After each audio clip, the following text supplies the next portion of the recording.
शिवाय नमः शिवाय नमः शिवाय नमः शिवाय। आज का इस हिंदी कालांश में आप सभी का स्वागत तथा अभिनंदन। आज हम पढ़ने जा रहे हैं एक सुंदर और प्रेरणादायक कविता जिसका नाम है एक बूंद। यह पद्य कवि अयोध्या सिंह उपाध्याय के द्वारा लिखा गया है। उनका उपनाम था हरिओद। 15 अप्रैल सन 1865 को उनका जन्म हुआ था। हिंदी साहित्य सम्मेलन के वह सभापति 2 बार रह चुके थे। पारिजात, रुक्मणी परिणय, प्रिय प्रवास आदि उनका प्रमुख रचनाएं हैं। तो आइए सुनते हैं इस प्रेरणादायक कविता को। ज्यों निकल कर बादलों की गोद से थी अभी एक बूंद कुछ आगे बढ़ी, सोचने फिर यही जी में लगी, आह घर छोड़ कर मैं यूं खड़ी, देव मेरे भाग्य में है क्या वदा, मैं बचूंगी या मिलूंगी धूल में, या फिर जल पड़ूंगी गिर अंगारे पर किसी, चूं पड़ूंगी या कमल के फूल में, बह गई उस काले की ऐसी हवा, वह समुंदर और आई अनमनी, एक सुंदर सीप का था मुँह खुला, वह उसी में जा पड़ी मोती बनी, लोग यूं ही हैं झिझकते सोचते, जबकि उनको छोड़ना पड़ता है घर, किंतु घर का छोड़ना अक्सर उन्हें बूंदलों कुछ और ही देता है घर। आइए जानते हैं कुछ कठिन शब्दार्थों को। ज्यों जैसे ही, गोद यानी कि क्रोड़ या उछंग, बूंद जल बिंदु या जल का कतरा, जी मन हृदय, भाग्य नसीब तकदीर या किस्मत, काल समय, सीप मुक्ता लौ की तरह, कमल पद्म या पंकज,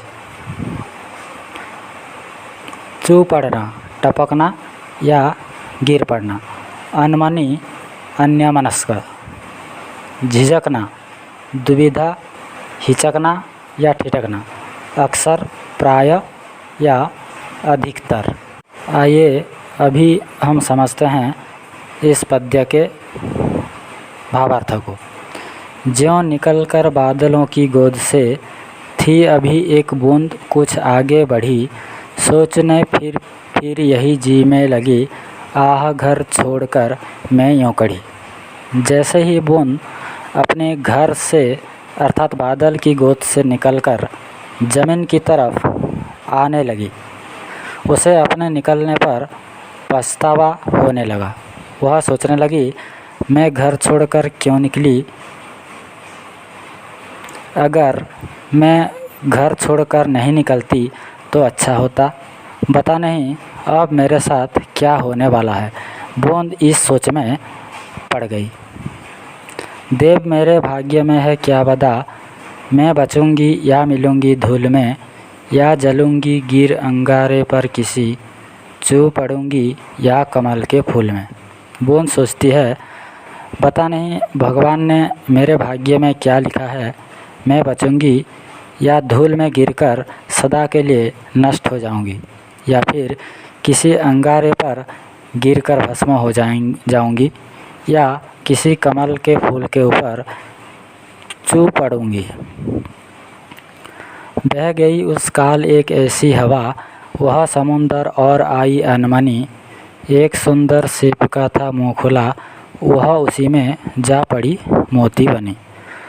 बूंद जब ऐसा सोच रही थी तभी अचानक उसी समय एक हवा का झोंका आया और उसे समुंदर की तरफ बहा कर ले गया। समुंदर में एक सुंदर सीप यानी कि मुक्ता का मुंह खुला था। उसके मुंह में गिरकर बूंद मूल्यवान मोती में परिवर्तित हो गई, अर्थात मोती बन गई।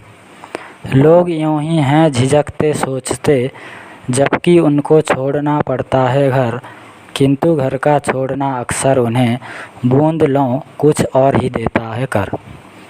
अर्थात बूंद की तरह लोग भी ऐसा ही सोचते हैं। वह आगे बढ़ने के लिए झिझकते हैं, डरते हैं, उनके मन में बुरे विचार उत्पन्न होते हैं, लेकिन अक्सर उनके साथ कुछ अच्छा ही होता है, जैसे बूंद के साथ हुआ। बूंद सोचती थी और बाद में वह मूल्यवान मोती में परिवर्तित हो गई। इस कविता से हमें यह प्रेरणा मिलती है कि हमें कभी भी कोई भी कार्य करने से पहले घबराना नहीं है, साहस के साथ आगे बढ़ना है, ताकि हम सभी कार्य में सफलता प्राप्त कर सकें। और बिना डरे कोई भी कार्य करेंगे तो ज़रूर हम सफलता प्राप्त करेंगे। धन्यवाद।